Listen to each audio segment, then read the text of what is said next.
Tolu, good afternoon. We are trading and closing in red today. Indeed, I saw the market down. The likes of John Holt, Sona Shaw, Regalings, and on the losers list, I saw the likes of VFD Group, Royal X, and Tom's Way. Take us through this trading pattern for today, Effiong.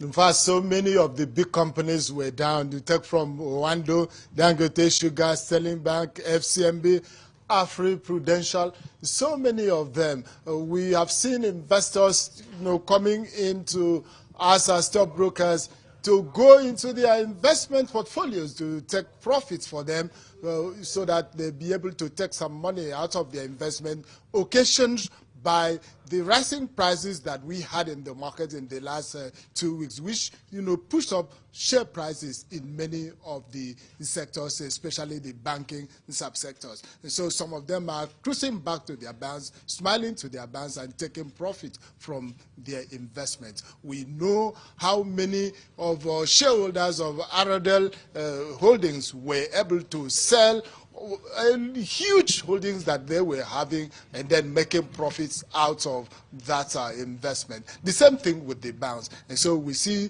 transactions being depressed somehow, and the index came down 0.12% this day. The volume that we traded, 360 million units of shares, valued a little above 9 billion naira. And that's the summary of transactions, how it happened here, Tolu.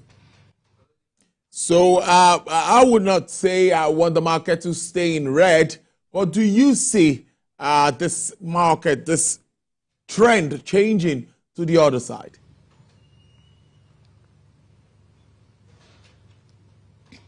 We are having a mixed bags here, in the sense that it is the closing quarter of the year. And so investors are wearing so many things, picking cheap stocks and also moving their portfolios here and there, and also looking very well to so many of the subsectors, especially the banking stocks. They are taking attention because we know by the end of next month, December, majority of them will have to close their registers and then prepare their statements to show to the central bank and indeed the public and the market what they have been able to record for the year 2024. And after that, we've also seen manufacturing companies struggling because of the battering of the economy. So whatever they are able to do, they will also show report cards to market players. And so this last quarter is really important. You see transactions coming up today in the positive territory, the next 2 days in the negative. That's the transaction pattern that we believe is going to take till the close of the year next month. But I believe that the last weeks of December will be able to take the market to a very high level, because many of the fund managers are changing portfolio and keying into the sectors that they want to ride and make huge profits on their investment baskets. Thank you so much for that breakdown. Effiong Ekop, they're live for us from the Exchange Limited, Marina, Lagos. Well, Asian stocks eased while the dollar held at a 4-month high today, though all the excitement was centered on Bitcoin as it soared to a record peak, underpinned by investors' bets and assets that are likely to benefit from Donald Trump's election win.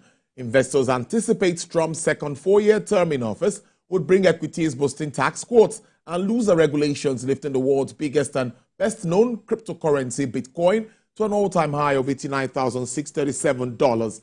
MSCI's broadest index of Asian Pacific shares outside of Japan is down 1%, with Taiwanese shares sliding 2%. South Korea stocks 1% lower. Japanese Nikkei outlier in the region and was up 0.5% on a weak yen, which was hovering close to more than 3 months' lows and last a fresh 453.9 per dollar. Meanwhile, Chinese shares inch higher, while Hong Kong stocks slid 1%. Sentiments remain largely downbeat after Beijing's latest stimulus package failed to deliver the direct spending aimed at consumers that investors have been expecting.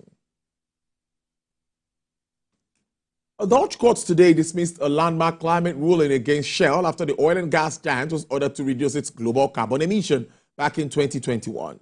The outcome, which comes during the opening days of the COP29 climate summit in Azerbaijan, marks the latest twist in a precedential setting case that would have far-reaching implications for future of climate litigation. Now, the appeal court in The Hague said while Shell is required to reduce its carbon emissions, it could not determine the extent of these quotas. The case against Shell, therefore, was dismissed entirely in May 2021. The Hague District Court ruled that Shell must reduce its greenhouse emissions by 45% from 2019 levels by 2030. An appeal against today's outcome could still be brought before the Netherlands Supreme Court, although Middle Fursing has not said whether it plans to launch an appeal. Genetic testing for 23andMe says it is reducing about 40% or 200 employees from its workforce and is continuing further development of its therapies as part of restructuring programs. Now, according to the CEO, Ahmed Wajoki, the company is taking these difficult but necessary actions as it restructures 23andMe and focuses on long-term success for core consumer business and research partnership. The company said it is evaluating strategic alternatives, including licensing agreements and asset sales for 8 therapies in development. Ms. Wajoki, who has been trying to take the companies private since April, is facing a tough challenge after independent directors of 23andMe resigned in September after not receiving a satisfactory take-private offer from CEO 23andMe. Is a giant for growing ancestors tracing industry. It offers genetic testing for DNAs with ancestry breakdowns and personalized health insights. Well, crude oil prices each today as investors themselves pointed over China's latest stimulus plan and oversupply concerns weighed on markets. Along with its stronger dollar, U.S. West Texas Intermediate crude sells for $68.21 per barrel, with an up rate of 0.25%. Brent experienced an upward price review of 0.26%, selling at $72.02 per barrel. Bonnie Light sells for $78.62, with a decline of 2.84%, and for the OPEC basket, crude oil dealers are offering $73.93 with a decline of 0.65%. Well, that's our show for today. Thank you so much for being a part of it. On behalf of the entire production crew, we'll see you again tomorrow. Stay safe, get busy, get the cash. I'll see ya.